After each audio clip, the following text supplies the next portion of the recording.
sur le tableau là, sur votre écran. Donc, ça, c'est la représentation de la lentille convergente.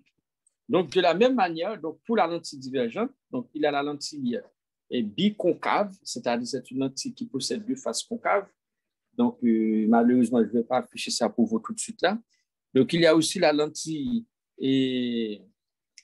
plan concave et ménix divergent. Donc, que ce soit la lentille plan concave, biconcave et ménix divergente, on le représente encore d'une autre manière. Donc, voilà, c'est très bien, Olivier. Voilà, la lentille convergente, c'était dans ce sens, et lentille divergente, voilà, c'est effectivement. Donc, pour faire la différence, il faut regarder l'extrémité. C'est l'extrémité de la flèche. Donc, je fais ici pour la lentille divergente, c'est ça. Donc, je vais faire ici. Donc, aux extrémités, nous avons quelque chose comme ça. Et ensuite, ça c'est pour la lentille divergente. Donc, pour la lentille convergente, vous voyez bien, c'est légèrement le sens de la flèche. Donc, c'est pas la même chose. Voilà. Donc, ici, nous avons une lentille divergente et de l'autre côté, nous avons une lentille convergente. Donc, c'est la représentation de la lentille convergente et la représentation de la lentille divergente. Mais ce qu'on va faire premièrement, on va travailler, je vais vraiment travailler sur la lentille convergente et je vais vous expliquer et vous donner toutes les caractéristiques de la lentille convergente. Donc, maintenant, j'enlève la lentille divergente. Donc, pour l'instant, je ne veux pas ça, mais je reviens sur ça dans quelques minutes. Voilà, on revient sur ça après. Lentille convergente. Donc, comme je vous ai dit, voici comment on peut représenter la lentille convergente. Donc, ici, on va tracer une droite horizontale qui coupe la lentille convergente. Cet axe s'appelle l'axe principal de la lentille convergente. L'axe principal de la lentille convergente, c'est la droite horizontale qui coupe la lentille convergente. Donc, sur cet axe, on va placer un objet. L'objectif, c'est quoi? L'objectif de l'objet qu'on va placer sur l'axe principal, c'est-à-dire on va mettre l'objet de ce côté-là. L'objectif, c'est de trouver son image à travers la lentille convergente. Donc, pour placer un objet, on va placer l'objet de ce côté-là. Normalement, donc, quand on place un objet là, c'est là qu'on doit placer l'objet. Donc, quand l'objet se trouve dans cette zone-là, on dit que l'objet est réel. Donc, il y a des cas aussi que l'objet se trouve ici. Il y a des cas, on peut trouver l'objet de ce côté-là. Si l'objet est ici, on dit que l'objet est virtuel. De la même manière. Donc, normalement, l'objet, on va placer l'objet ici. Donc, on va trouver l'image dans cette zone-là. Donc, quand on trouve l'image dans cette zone-là, on dit que l'image est réelle. Donc, dans le cas contraire, si l'image se trouve ici, on dit l'image est virtuelle. Vous voyez, c'est la même chose pour l'objet. Normalement, l'objet se trouve dans cette zone, l'image dans cette zone. Donc, si on trouve l'un ou l'autre de l'autre côté, donc, on dit que l'objet est virtuel ou bien l'image est virtuelle. Donc, si on demande de donner la nature de l'image donnée par la lentille convergente. Voilà. Donc, premièrement, on met un objet. Donc, l'objectif, c'est ici, je fais l'objet d'abord. Voici un objet. Donc, on place cet objet devant la lentille convergente. Donc, ici, cette flèche représente la hauteur de l'objet qui se place devant la lentille convergente. Donc, ici, on trace un rayon qui sort dans l'extrémité de l'objet là, à la hauteur de l'objet là, et le rayon passe par l'endroit où l'axe principal coupe la lentille. Donc ici, l'endroit où l'axe principal, c'est-à-dire l'axe horizontal coupe la lentille, on appelle ça l'axe et on appelle ça centre optique. Donc, c'est-à-dire donc le rayon, tout rayon qui passe par le centre optique traverse la lentille sans déviation. Donc, ça, c'est quelque chose de très important qu'il faut connaître. Donc, c'est tout rayon, quel que soit le rayon, tout rayon qui passe par le centre optique traverse la lentille sans déviation. Vous voyez donc, le centre optique, c'est quoi? C'est le point de concours ou bien c'est le point où l'axe principal coupe la lentille. Le centre optique se trouve ici. Donc, le rayon traverse la lentille sans déviation. D'accord? Ici, et de la même manière, cela veut dire, ici, le rayon sort dans ce point et le rayon arrive dans l'autre point que vous voyez là. Le point où le rayon sort, donc ça, c'est le point objet, et ici, ça, c'est le point image. D'accord. Donc, ici, on trace un autre rayon qui sort dans ce point-là. Le rayon arrive sur la lentille. Est-ce que ça, c'est le centre optique? Non. Donc, puisque ce n'est pas le centre optique, le rayon va dévier. Au lieu que le rayon continue tout droit son chemin, le rayon dévie, ça tombe ici. Ça tombe aussi dans son point image. Donc, ici, nous avons la hauteur de l'objet qui se trouve ici. De l'autre côté, donc, on a la hauteur de l'image. La hauteur de l'image, c'est bien cette hauteur-là. D'accord? Donc, on peut représenter ça par des lettres en disant, ici, nous avons AB qui représente la hauteur de l'objet. Et de l'autre côté, nous avons A'B' qui représente la hauteur de l'image. Voilà. Donc, ici, premièrement, on va tracer trois rayons clés. Vraiment trois rayons clés. Ici, là, nous avons premier rayon, deuxième rayon. On va tracer un autre rayon. Mais ça ne veut pas dire qu'il y a seulement trois rayons. Hein. Donc, il y a un ensemble de rayons. Parmi l'ensemble des rayons qu'on devrait tracer, donc, on a choisi de tracer trois rayons clés. C'est comme un point lumineux. Dans un point lumineux, donc, on trouve un ensemble de rayons lumineux. Donc, mais pour bien interpréter, par exemple, si c'est un exercice, pour bien schématiser et interpréter l'exercice, donc, on peut choisir un rayon qui représente l'ensemble des rayons du point lumineux. D'accord? Donc, c'est la même chose qu'on va faire. Ici, on va tracer un autre point, un troisième rayon. Le rayon qui sort au point B, donc ici, le point B, c'est bien l'un des points de l'objet. Donc, tout rayon qui sort en B va trouver son image au point, va aboutir directement au point image. Donc, ici, nous avons le point B, quelle est l'image de B? C'est bien B'. Donc, ça dit le rayon qui sort en B tombe directement en B'. Si vous regardez bien, ce rayon-là, ça sort en B et ça tombe en B'. Et l'autre rayon-là sort en B et ça tombe en B'. Donc, et ce rayon-là coupe l'axe principal ici, là, en un point qu'on va identifier tout à l'heure. Et en arrivant sur la lentille, donc ici, est-ce que ça, c'est le centre optique? Non. On dit que tout rayon qui traverse une lentille, d'accord, tout rayon qui passe par le centre optique d'une lentille traverse la lentille sans déviation. Mais puisque ici, ce rayon-là ne passe pas par le centre optique, ce rayon va dévier. D'accord? Au lieu que le rayon continue tout droit son chemin comme ça, le rayon va dévier et ça va aller directement au point B'. Donc ici, le point B, c'est le point objet. Le point B', c'est bien l'image du point B. A', c'est bien l'image du point A. D'accord? Donc, AB, c'est la hauteur de l'objet. A'B', c'est la hauteur de l'image. On dit généralement en optique la grandeur de l'image. Voilà. Donc, ici, si vous regardez bien, vous allez voir que ce rayon-là coupe l'axe principal en un point. Le point où ce rayon coupe l'axe principal, on appelle ce point le foyer objet de la lentille. Et de l'autre côté, ici encore, le rayon qui était là, donc ça coupe l'axe principal aussi dans un point.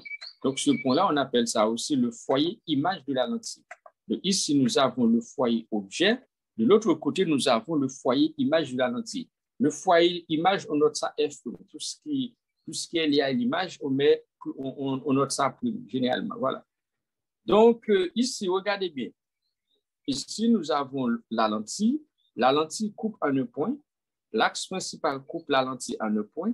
Donc, le point s'appelle centre optique. Généralement, on désigne ça par la lettre O. Donc, si on regarde bien la distance entre OF, c'est-à-dire la distance entre le centre optique et le foyer objet, et la distance entre le centre optique et le foyer image, donc généralement, OF est égal à OF'. Donc, c'est-à-dire, si OF est égal à 10 cm, OF' est égal à 10 cm. Donc, OF est égal à OF', on appelle cette distance la distance focale. Par exemple, si on vous demande de définir la distance focale, c'est la distance qui se trouve entre le centre optique et le foyer de la lentille. C'est-à-dire cette distance-là s'appelle distance focale. Et ici encore, distance focale. Mais généralement, la distance focale, on note ça petit f. Ce n'est pas D, on note ça petit f pour dire que c'est la distance focale. Donc, même si OF est égal à OF', ça ne veut pas dire que OA est égal à OA'. Non. D'accord? Même si vous regardez bien le schéma, on a l'impression que OA est égal à OA', mais en réalité, ce n'est pas vrai. au A. Donc, ça peut arriver des cas qu'on peut trouver et des cas particuliers où A égale à OA'. Mais ici, donc, je vous dis, donc, même si vous, et visiblement, on a l'impression que cette distance est égale à cette distance, donc je vous dis non, ce n'est pas forcément ça. Et de la même manière pour AB, A', B'. Est-ce que c'est. Donc, voilà, c'est juste pour vous dire, donc, ce n'est pas forcément la même longueur. Voilà. Donc, voici comment tracer le rayon qui sort d'un objet compassivement à la lentille pour trouver son image. Donc ici, ce qui est important, regardez bien l'objet, regardez bien l'image.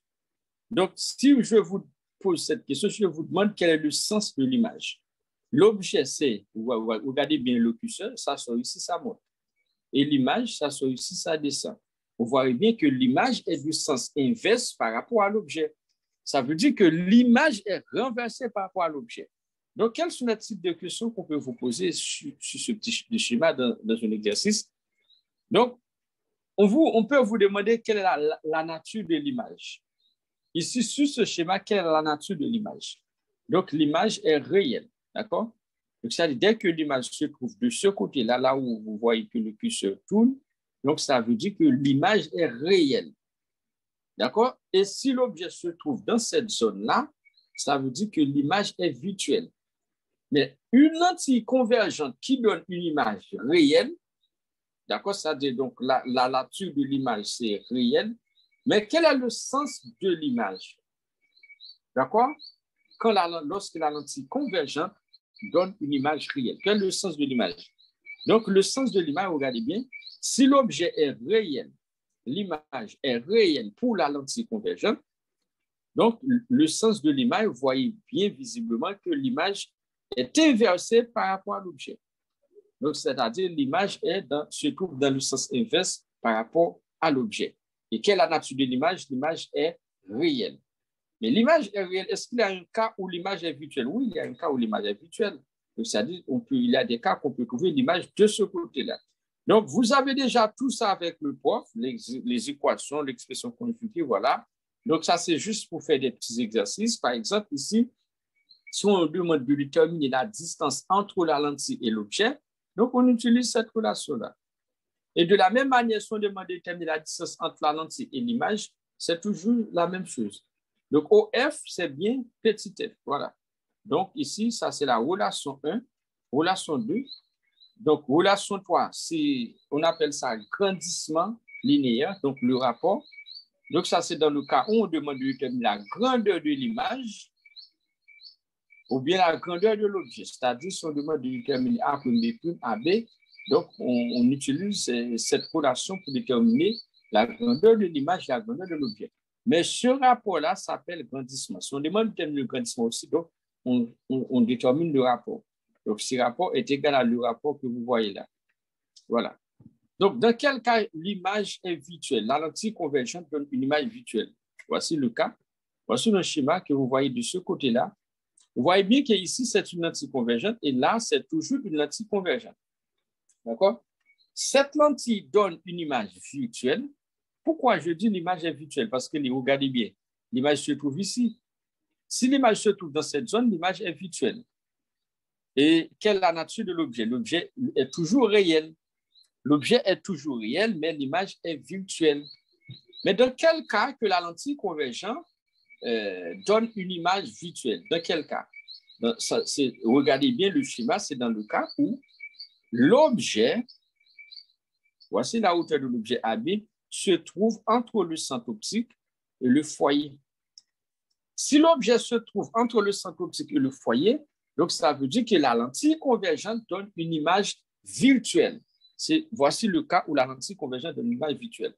On peut interpréter ça d'une autre manière. On peut dire aussi c'est dans le cas où la longueur la distance entre la position de l'objet par rapport à la lentille est plus petite que la position est plus petite que la distance entre la lentille et le foyer. C'est-à-dire cette distance-là, cette longueur-là, il est plus petit que cette longueur-là.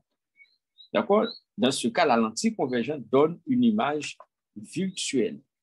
Mais dans quel cas ça donne une image réelle?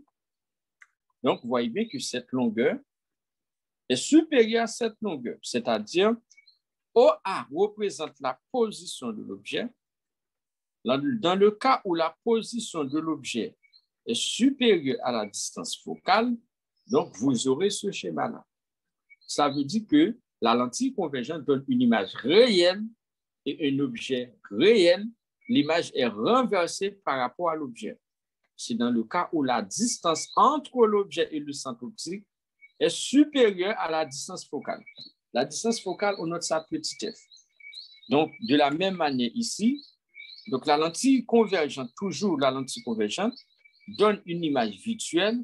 C'est dans le cas où la position de l'objet est plus petite que la distance focale. D'accord? Donc, vous regardez bien, OA est plus petite que OF. Dans ce cas, la lentille convergente donne une image virtuelle. Donc, vous devez être en mesure de tracer ça tout seul. Donc, ici, c'est de la même manière, on procède de la même manière. On place l'objet là devant la lentille. Regardez bien. L'objet AB se trouve devant la lentille convergente. L'objectif, c'est de trouver son image par rapport à la lentille. Pour trouver son image, on trace un rayon qui sort au point B là. Donc, ce rayon, le rayon vert que vous voyez là, ça passe par le centre optique. Tout rayon qui passe par le centre optique traverse la lentille sans déviation. Donc, ça traverse la lentille sans déviation. Attention. Maintenant, on cherche l'image de ce côté-là. Attention. Donc, comme l'objet se trouve entre le centre optique et le foyer, au lieu que l'image se forme de ce côté-là, l'image se forme ici.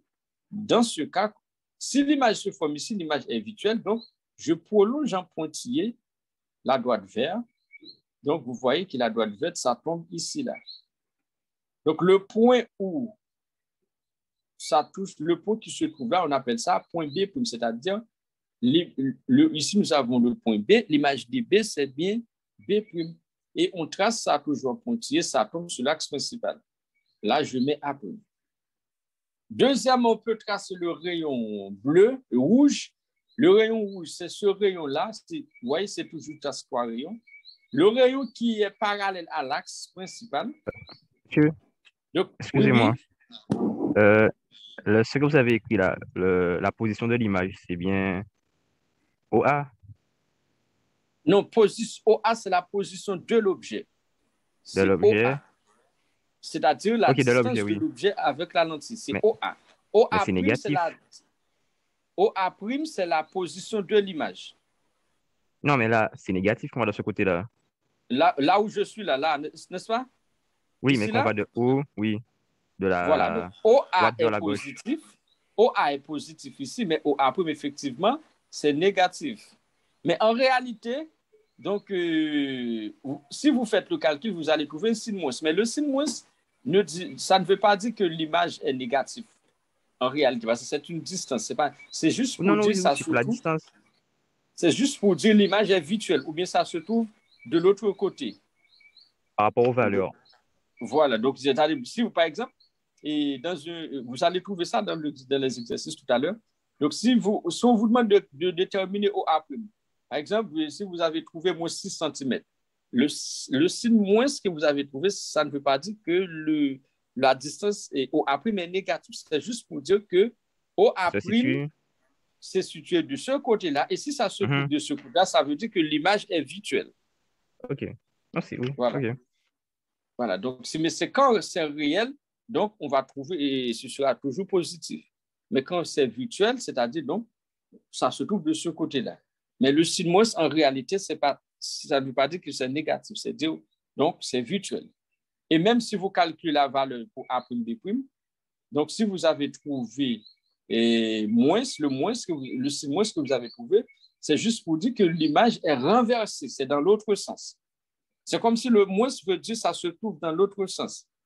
Voilà. Donc, oui. OA' est positif dans ce cas-là. Voilà. Ici, on trace un rayon parallèle à l'axe principal, le rayon rouge. Le rayon arrive sur la lentille. Est-ce que ça, c'est le centre optique? Non. Le centre optique se trouve ici. Tout rayon qui passe par le centre optique traverse la lentille sans déviation. Mais puisque le rayon ne passe pas par le centre optique, le rayon rouge, ça va dévier. Au lieu que ça continue tout droit son chemin, donc le rayon dévie, ça tombe sur l'axe principal. Mais normalement, comme l'image est virtuelle, donc on prolonge ça un pointillé et pour tomber dans le même point B'. Voilà, donc pour l'autre rayon, la troisième rayon, le rayon bleu, ici, là, donc ici, ça monte et ça arrive sur la lentille, le rayon est dévié. Donc, on trouve l'image comme ça et pour trouver le foyer, on prolonge ça en pointillé et ça tombe de ce côté-là. Et ça tombe directement au foyer. Donc, je vais essayer de prolonger le rayon moi-même. Donc, ça dit le rayon bleu, ça tombe jusque là. Voilà. Le rayon bleu, voilà, ça se trouve ici. Donc, ici, voici le schéma lorsque la lentille convergente donne une image réelle. Voici le schéma lorsque la lentille convergente donne une image virtuelle. D'accord? Voilà, c'est terminé. Donc, j'avais fait, donc c'est la même relation que vous voyez là. Donc, moi, j'avais interprété ça de cette manière pour dire, donc, 1 sous F égale 1 sous P plus 1 sous P prime. F représente COF, P COA, P prime COA prime. Donc, comment je peux dire ça? Et la relation de conjugaison. Donc, on trouve ça. Si on veut F, on peut calculer F de cette manière. F, c'est la distance focale. De la même manière, si je veux... Donc, normalement, avec la formule fondamentale que vous voyez là, vous pouvez déterminer la valeur de F, P' et P. Donc, c'est pas ça le plus important. Voilà. Donc, ici, maintenant, on va faire la même chose pour une lentille divergente. Pour une lentille divergente, juste avant de parler de la lentille divergente, regardez bien, ça, c'est le schéma pour la lentille convergente. Mais pour la lentille divergente, regardez bien la différence, la flèche que vous voyez là. Ici, représentation de la lentille convergente et de l'autre côté, nous avons la représentation de la lentille divergente. L'objectif, c'est de trouver l'image de l'objet à travers la lentille. On place un objet AB devant la lentille divergente. D'accord? Donc, devant la lentille divergente, on place l'objet AB. Ici, le rayon vert sort en B et le rayon passe par le centre optique, c'est-à-dire ça traverse la lentille sans déviation. Donc, je vais tracer 3 rayons, comme vous voyez en B là. Maintenant, je vais tracer le rayon rouge. Mon rayon rouge sort, donc je prends le bleu par l'avant, le bleu, donc ça sort au point B et ça tombe sur la lentille. Est-ce que ça, c'est le centre optique? Non. Le rayon va dévier, au lieu que ça continue son chemin, mais le rayon est dévié, ça s'oriente ici. D'accord? Et je trace ça en pointillé et ça tombe là où ça tombe sur le rayon vert. Donc, ça veut dire que le point B se forme ici, là. Donc, je trace ça, je mets ici A'. Donc, ça me permet de trouver la hauteur de l'image. C'est bien A', B'. Là, je trace le rayon en rouge. Ça arrive sur la lentille, comme c'est pas le centre optique. Donc, ça va dévier. Donc, au lieu que ça continue tout à son chemin, le rayon est dévié. Et ça tombe. Et ici, je trace ça en pointillé. D'accord? Donc, ça coupe, ça passe par le point B' et tombe sur l'axe principal. Là où ça tombe sur l'axe principal, c'est-à-dire ça tombe au foyer et objet de la lentille convergente. Voilà. Donc, ici, regardez bien la hauteur de l'image pour la lentille divergente. Excusez-moi, c'est la lentille divergente, pas convergente, divergente. La hauteur de l'image, c'est bien A'B'. Mais quelle est la nature de l'image pour cette lentille? En plaçant un objet AB devant la lentille divergente, on trouve l'image ici. C'est A'B'. Quelle est la nature de l'image? L'image est virtuelle. L'image est virtuelle et l'image est plus petite que l'objet. Visiblement, on voit que l'image, la taille de l'image est réduite par rapport à l'objet. D'accord? Voici l'objet, voici l'image. Donc, en réalité, c'est ça. Donc, si on vous demande de déterminer la grandeur de l'image pour une lentille divergente, vous allez quand même trouver une valeur plus petite que la taille de l'objet pour la taille de l'image. Donc, dans ce cas-là, on dit que l'image est virtuelle. Pourquoi l'image est virtuelle? La lentille convergente donne une image virtuelle pour un objet réel, c'est parce que ici, en réalité, l'image, si l'image était là, donc on peut dire que l'image est réelle, mais dans ce cas-là, l'image est virtuelle. Pour la lentille convergente, l'image virtuelle et divergente, l'image virtuelle, tandis que pour la lentille convergente, l'image est réelle ici. Donc, ce qui est important, c'est regarder le schéma, essayer de faire et refaire vous-même le schéma.